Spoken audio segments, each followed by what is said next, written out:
Of course, Charles Baudelaire. Here we go. The infamous poet and writer. He wrote a lot of essays and reviews, kind of like Poe, right? He's the guy who translated Poe, amongst other things. I believe he also translated Melmoth the Wanderer into French. And of course, you have photographs of him, always looking thrilled. He actually got in trouble, right? The whole thing was him and Gustave Flaubert. I had gone over the Temptation of St. Anthony at some point, and they both were in trouble for their works, right? The obscenity. He published the poems, the Fleurs de Mal, right? The Flowers of Evil. He couldn't publish all the poems after a court case. Of course, later after his death, they were published. And what can I say? You want to be a cool dude. Back in the day, you want to be goth, you want to be all that. This guy was the guy, right? One of the original, the concept of dandyism he was one of the guys that came up with that. Although he doesn't look very dandyish, at least pretty miserable. But alas, these are some good books here on this. This is actually a really, really good book here. I'm going to go over some of these other fellas in this and in other collections I have. And this was not cheap. I remember I bought this up. I thought it'd be like $12, $15. No, it was like $24. I was like, you serious? But this is quality stuff, especially Corbière and La Forge. They're not easy to find collections of. Anyway, let's just go to the poetry. Let's start with this one. All right. Spleen, right? I love this line. I have more memories than 1,000 years. Okay? So it conveys weariness.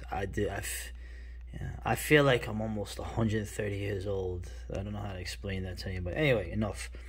A bureau, its drawers well stuffed with souvenirs, verses, love letters, novels, old processes, receipted bills wrapped around heavy tresses, hides fewer secrets than my mournful brains. This pyramid, this boundless vault, contains more corpses than the potter's field can hoard. I am a graveyard by the moon abhorred, where creeping like remorse the long worms spread their train to feast upon my dearest dead. An old boudoir with many a faded rose, where lies the rummage of outmoded clothes, where pale bouchers and pastels in plaintive style breathe the perfume from an uncorked vial. None so long as the limping days and slow, when under the heavy flakes of years of snow, ennui, the fruit of dismal apathy, assumes the size of immortality. Therefore, living matter, you lie here like a granite block, surrounded by vague fear, drowsy in the Sahara's hazy waste, an old Sphinx scanted by a world in haste, omitted from the maps, whose savage whim sings only when the sunset falls on him. Yeah. So we go to some of the mask, right? An allegorical statue in the style of the Renaissance to Ernest Christophe, sculptor. Right? He wrote a lot of essays on art. He actually was one of the guys who championed what would later be known as the Impressionists. I mean, observe the Florentine grand style and trace, how in this body's sinuous soft curves, twin goddesses are present, force and grace.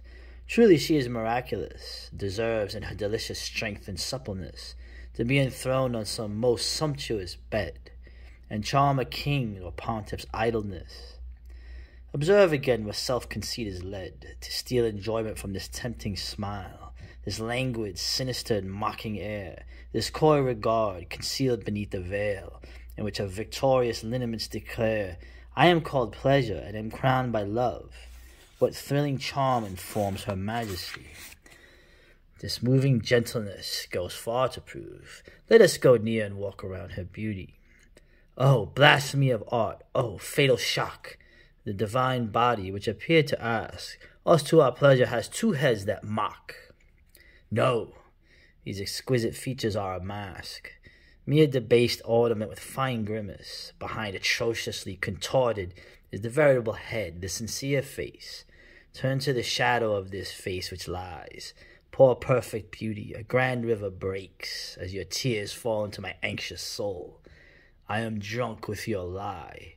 My spirit slakes its torture in the stream your eyes unroll. Why is she weeping? In her lovely pride, she could have conquered the whole race of man. What unknown evil harrows her left side? She weeps, mad girl, because her life began, because she lives. One thing she does deplore, so much that she kneels trembling in the dust, that she must live tomorrow evermore, tomorrow and tomorrow as we must. Yeah. Oh, the red pill decadent? Anyways, so yeah. Obviously, he has famous poems. I probably read one of them, but you know, there's I'm going over I guess the more obscure stuff. Here we go. The Gladly Dead. Also, shout out to the the people who translated these. I should have done that for the other one. Roy Campbell, look into him. But they did a really good job. Obviously, right? You're trying to translate from French and trying to, have the rhyme in any way you can. It's very difficult. In a soil thick with snails and rich as grease, I've longed to dig myself a good deep grave, there to stretch my old bones at ease and sleep in oblivion like a shark in a wave. Wills I detest and tombstones set in rows. Before I'd beg a tear of anyone, I'd rather go alive and let the crows bleed the last scrap of this old carrion. Oh, worms, black comrades, without eye or ear, here comes a dead man for you, willing and gay. Feasting philosophers, sons born of decay. Come burrow through my ruins, shed not a tear, but tell me if any torture is left to dread for this old soulless body, dead as the dead. yeah, very goth. I'm feeling very gothy today. Right? Right. And here we're gonna have two more, obviously, the Abyss, right, which in French is Le Joffre. Right? This is a Lovecraftian poem, I think. Pascal's abyss went with him, yawned in the air. Alas, all is abyss. Desire, act, dream, word. I have felt the wind of terror stream many a time across my upright hair. Above, below, around me, shores descending, silence, frightful, captivating space. At night I watch God's knowing finger trace the dark with nightmare, multiform, unending. Sleep itself is an enormous lair, filled with vague horror, leading none knows where. All windows open upon infinity. My spirit, always haunted now by slumber, yearns for extinction and sensibility. Ah, never to be free of being, number. Yeah, dude. Anyway, I'll finish it off here. Paraspleen. Now, these are prose poems, right? We're going to prose poetry that he had done, right? He died in 1867. Oh, yeah. And a lot of good stuff in here. You know, this is his other famous work, although this is like, La Fleur de Mal is like, and so there's so many I could go over it here. I had to pick one, and this is the one I picked. Yeah, here we go. Evening twilight, right? And he's going down the sun. You see twilight, right? It's a great word. It has been ruined by that. No, it hasn't been ruined by that series. Anyway. Okay, so here we go. Daylight fades. A great peace descends into poor minds that the day's work has wearied, and thoughts take on the tender and shadowy tints of twilight. Yet through the transparent clouds of the evening, a great clamor from the top of the mountain reaches me on my balcony, a confusion of discordant cries transformed by distance into a desolate harmony, like that of the rising tide or impending storm.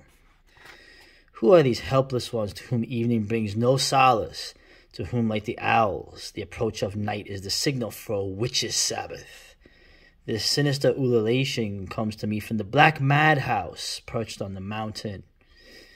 As I smoke my evening pipe, contemplating the peace of the immense valley bristling with houses whose windows say, "Here is peace, here is a happy family," I can, when the wind blows from up there, cradle my wondering fancy on this imitation of the harmonies of hell. Twilight excites madmen. I remember two of my friends who always became ill at dusk. One of them would lose all sense of the obligations of friendship and of ordinary courtesy, would fly at the first comer like a savage. I have seen him throw an excellent chicken at a head waiter because he had imagined he saw in it some hieroglyphic insult. For him, evening, that herald of all voluptuous pleasures, spoiled all things, even the most succulent. The other, a prey to disappointed ambition, as daylight waned, began to grow bitter, gloomy, and quarrelsome. Still indulgent and sociable by day, he was pitiless at night. And he would vent furiously, not only on others, but on himself as well. All his crepuscular spleen. Oh, boy. The former died insane, unable to recognize his wife and child. The latter is still tortured by a perpetual disquietude, and even if all the horrors that republics and princes can confer were now heaped upon his head, I believe that twilight would still quicken in him a feverish craving for imaginary distinctions. Night, which filled their minds with its own darkness, brings light to mine. And although it is not rare to observe the same cause bringing about contrary results, it never fails to perplex and to alarm me. O night, O refreshing darkness, to me you are the signal for an inner feast, my deliverer from anguish. In the solitude of the plain, in the stony labyrinths of the metropolis, scintillation of stars, bright bursts of city lights, you are the fireworks of my goddess liberty. Twilight, how sweet you are, how tender. The rosy glow living on the horizon like the last agony of day conquered by victorious night. The flames of the candelabra making dull red splashes against the sunset's dying glory. The heavy draperies that some unseen hand draws out of the depth of the east. It all seems to imitate those complex sentiments that at life's most solemn moments war with each other in a man's heart. Or it may remind one of those curious costumes dancers wear that reveal under dark, transparent gauze the muted splendors of a dazzling skirt, just as the delicious past shines through the somber present, and the gold and silver stars sprinkle over it represent the fires of fancy that shine brightly only in the deep morning of the night.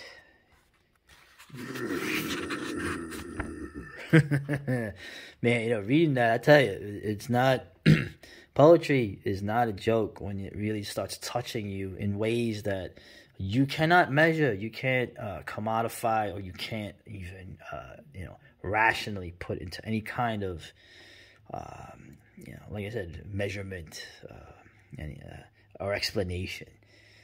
You know all the explanations. There's no way I could ever convey it to really anybody else. But these men were able to do that through poetry. Right? I think they have something here, right? Symbolism. All right, they're called symbolists. I always like decadent. It always sounds cooler than symbolist. Right? Antithetical. Its perceptions, intuitive and non-rational, are set squarely against intellectual and scientific thinking. It's just a pagan reflex. Well, I'll definitely say it is. It is amazing to have come to this relatively late in life. As a young man, I could not have appreciated any of this because of the weight of years, I'll be honest. But at the same time, I could have maybe come a little quicker, other than, I had read Baudelaire when I was younger, but only a few things. And you only take the surface elements of it and trying to think you're cool. There under the veil, there's the abyss. Things like cool don't even exist. Anyway, enough of me pontificating. Charles Baudelaire. You did it, man. Later.